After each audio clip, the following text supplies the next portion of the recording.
कौम को कहता हूं आज मेरे साथ आपने खड़ा ना हो ना, आज आप मेरे साथ निकले जब मैं निकलूंगा तो इमरान खान को तो कोई फर्क नहीं पड़ने लगा, क्योंकि अल्लाह ने तो उसको सब कुछ दे चुका है। लेकिन आपका मुस्तकबिल भेड़ बकरियों वाला होने वाला है, जानवरों वाला होने वाला है। 26,000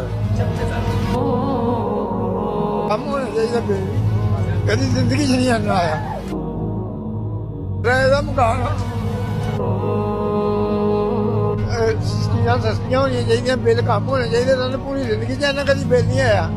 2 महीने 26,000 रुपया बिल आ गया, 18,000 रुपया तनख्वाह, 4 बच्चे मेरे।